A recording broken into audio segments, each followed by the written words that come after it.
Hello and thanks for checking out ChartGuys.com. We're proud to be one of the most successful technical analysis communities online, teaching you the skills to become a more confident, effective, and informed trader. Join our community of hundreds of analysts worldwide working together to learn the charts, generate profit, and achieve financial independence. For access to daily live chart analysis and market coverage, a thriving chat community, along with dozens of hours of exclusive educational materials. We look forward to seeing you. Let's check out some charts. Hello Canadian MJ friends, hope you're doing well. Happy Friday. Gotta start off, I'm a little bit disappointed with the amount of people that think that I would put a loud funk track music 15 minutes and 20 seconds into the middle of a technical analysis video over my voice and think that that was intentional.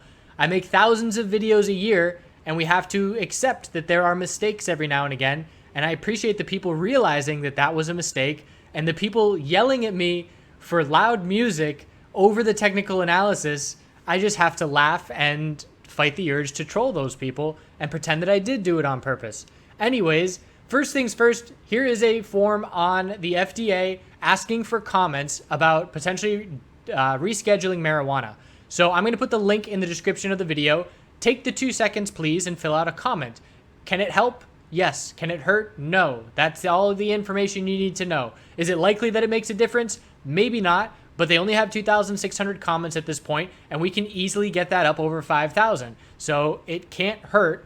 Go and spend 2 minutes and make your voice heard, because we know that federal regulations are going to change in the US and we're going to make money on it. So we are going to be looking to do a bunch of research this weekend on the USMJ sector. Looking forward to doing that with our team. We're going to do fundamentals and technicals. We will share things eventually once we get everything all settled in and once we are firm on our decision of who our top players heading into 2019 are. And also going to do a small cap video for Canadian names. So if you want Canadian small caps to be covered in the video tomorrow, leave a comment in the video, this video, and we will tally some votes. So right on cue, Cron had a pump and dump today. The sector had a weak day today. But after the video I talked about yesterday, how there are groups that are manipulating and starting rumors to try and trade based off of it. So we see a huge volume spike and a move in Cron on the 2-minute time frame, and instantly we say, all right, watch for news, because that's the first instinct.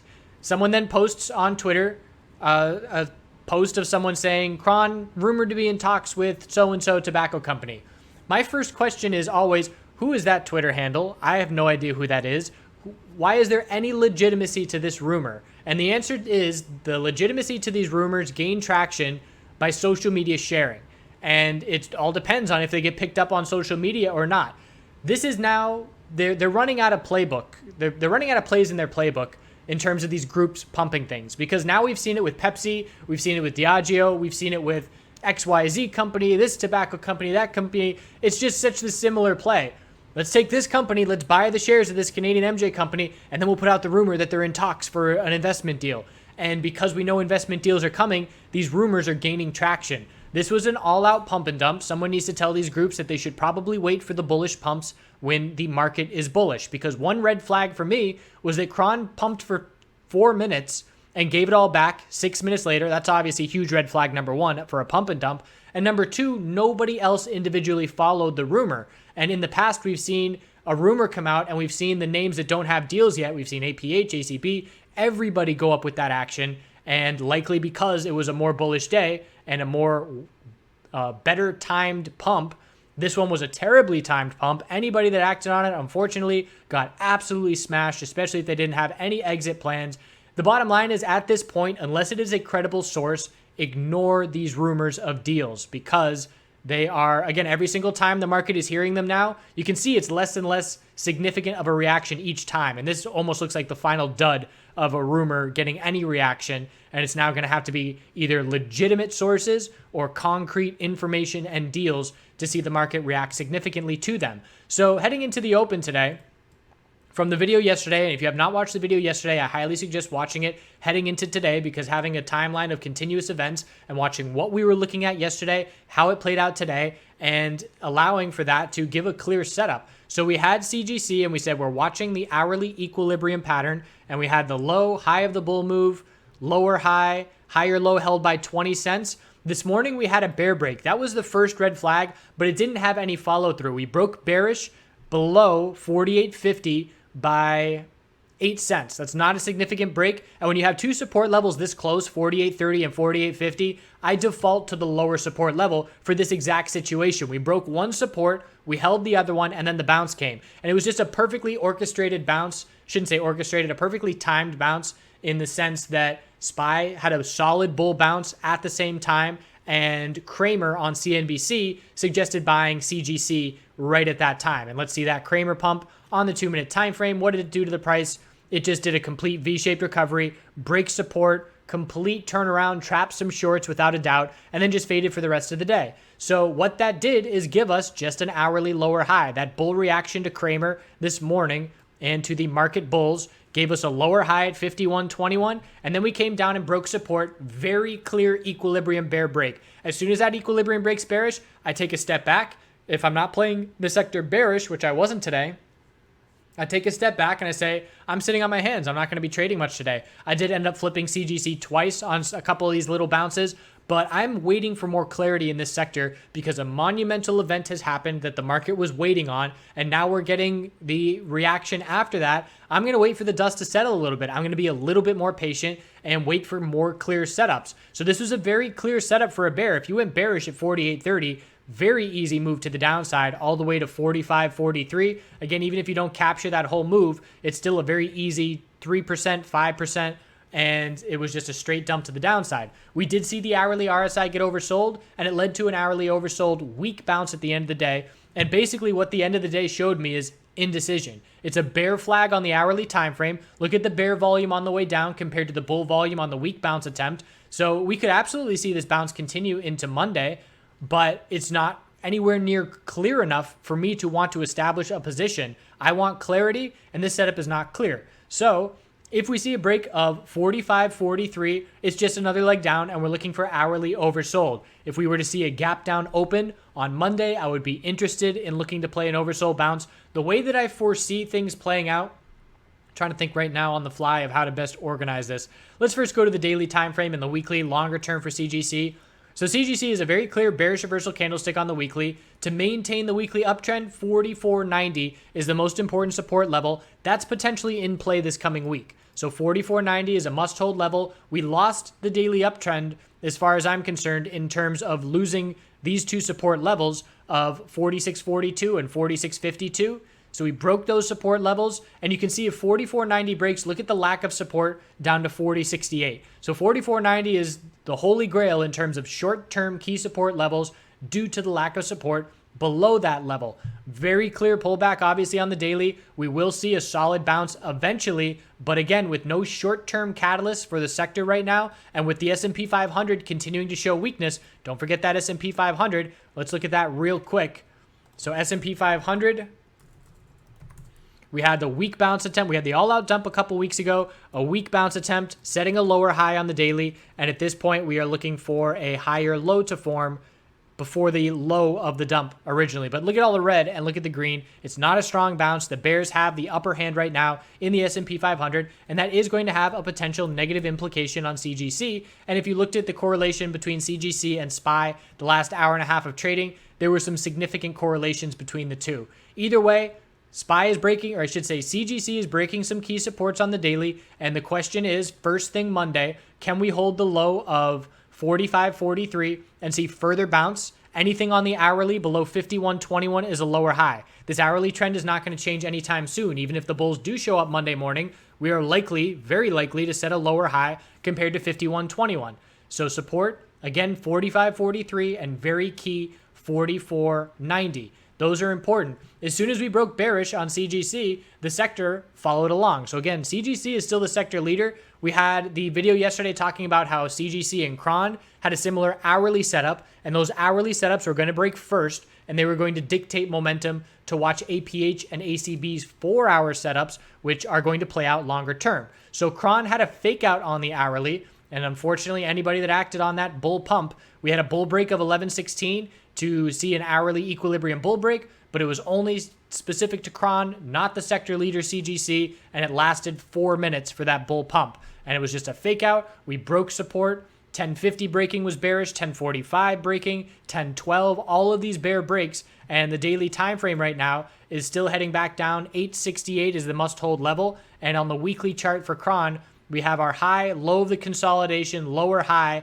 and it's all about 868 and whether or not that support level can hold. RSI on the hourly time frame for Cron, we did not see much of a bounce at the end of the day. The hourly RSI is weaker, and Cron is going to get more extended to the downside faster than CGC if we see weakness in this sector first thing on Monday. You can see that little bounce attempt did not happen at the end of the day. On Cron, we closed very weak, and we're seeing further weakness in extended hours right now. So Cron is weaker than CGC, but they're very comparable on their setups. Let's look at the 4-hour setups for APH. So over the past 3 videos that we've talked about, we've said that we've anticipated a lower high compared to the high of Wednesday. Now we're anticipating a higher low compared to the low of, I said the high of Wednesday, I meant the high of Tuesday, higher low compared to the low of Wednesday. In my opinion, if we see further weakness Monday, I'm going to be watching for a CGC and Cron hourly oversold bounce to indicate the higher low on the 4-hour time frame forming for APH. So those two the timing of these charts could work out in that way because the bulls are going to really want to defend 1677 on APH. And we bounced off the low of 1778 today. There's still a lot of space down here. So even if we do break the low of today on Monday, that level would be 1778, and we still have another dollar downside, another 5% plus before we would even get to that support level. So that's why I do still favor a higher low on the 4-hour time frame, because for the sector to be weak enough to pull APH below this support level on Monday, we're going to have to see CGC get absolutely crushed on the hourly time frame, which is possible. It's just not the most likely scenario. So bulls are looking for a 4-hour higher low on APH compared to 1677. I'll look at the daily and the weekly in just a moment, but just to compare the 4-hour to ACB, as it is a similar setup, we have the high, low, lower high, and we're looking for a higher low compared to 1191. The low of today was 1269. So again, a bunch of space for the bulls to work with, and that's the support level that's most important early next week for the bulls to attempt that higher low. The most patient traders are waiting for clarity on this 4-hour time frame. They're just going to wait for it to break, and then they're going to play that break and have the odds in their favor. The risk will be much less. The reward will not be as high, but you're going to eliminate a lot of risk by giving up a little bit of reward and waiting for this potential 4-hour equilibrium to signal what we're looking for heading into mid next week, as I anticipate that this pattern will continue to play out for the beginning of the week. So daily time frame for APH, the uptrend will be lost with a lower high and a lower low if we break this 1677 support level. That's why it's so important, and that's why I do anticipate the bulls to attempt to hold that level. The ACB daily chart, same thing. Actually, we already lost that higher low pattern, so the lower high on the bounce is absolutely anticipated after you lose the uptrend. On the bounce, you look for the lower high, and it's all about 1191. If that level breaks, 1169 and 1121 are the next levels. So just as far as these 4 names are concerned into next week, CGC as the sector leader has the most of my attention. The hourly oversold bounce is on watch. The hourly bear flag is on watch. Cron is a bit of a magnified version of CGC. We've said it in the past. It's almost like a leveraged ETF in the sense that it acts stronger or weaker comparative to CGC. Today was obviously much more bearish. And if we see CGC get to 30, let's say 28 RSI on the hourly, at that point, Cron's hourly RSI could be down at 22 and much lower. So if you're looking for more bang for your buck, higher risk reward, higher volatility, you're going to be interested in looking for Cron for an oversold bounce, but you better be playing CGC's levels, meaning CGC has to see a bounce in order for Cron to bounce significantly, in my opinion. And we've seen this in cryptocurrency plenty of times where, you know, Bitcoin is the lead bull or the lead of the sector. And if ETH has an RSI of 20, if BTC's RSI is at 30, it can go lower. It can drag ETH to extreme levels if Bitcoin's going to continue dropping down into oversold conditions because Bitcoin is not as oversold. Same thing with CGC. CGC is not as oversold as Cron is, so it can definitely magnify the extreme levels of Cron because CGC is not at those extreme levels right now. So, and that's where I stand for these two. So APH and ACB, 4-hour equilibrium, still the most likely setup. and watching the low of today. First thing, CGC Monday morning. We'll see if this level can hold or if another leg down and a bear flag on the hourly is coming. TLRY is in its own world, slightly different than either of those two setups. I like keeping those two in pairings because they are so close to each other. TLRY, we saw a bull break to start the day and then just gave it all back. So we already had a higher low, higher high pattern. That's what distinguished it from the other names as of yesterday. Started strong, gave it all back, broke a bunch of supports. Support is now 142.65, and we actually broke that down to 141. So resistance is 147.52, a potential hourly bear flag. And if on Monday we break 141, the next support level is down at 131 on the hourly time frame.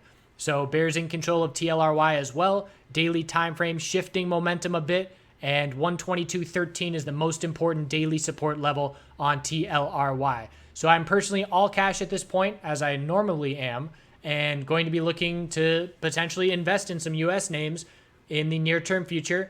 The biggest risk for me with the MJ sector, the US MJ sector, is the weakness in the S&P 500 currently. So just watched a little clip where there was a fund manager talking about the Canadian MJ sector. They're hedging against their positions by being bearish in the S&P 500. And that means if the S&P 500 goes down and their portfolio goes down in response, they're going to be making money on those bearish hedges with the market. That's a smart way to do things if you are heavy in the MJ space long term. Otherwise, you're completely exposed to any market weakness, and hedging is the way to go. There's different ways to do that, whether it's shorting a bullish ETF or playing puts longer term.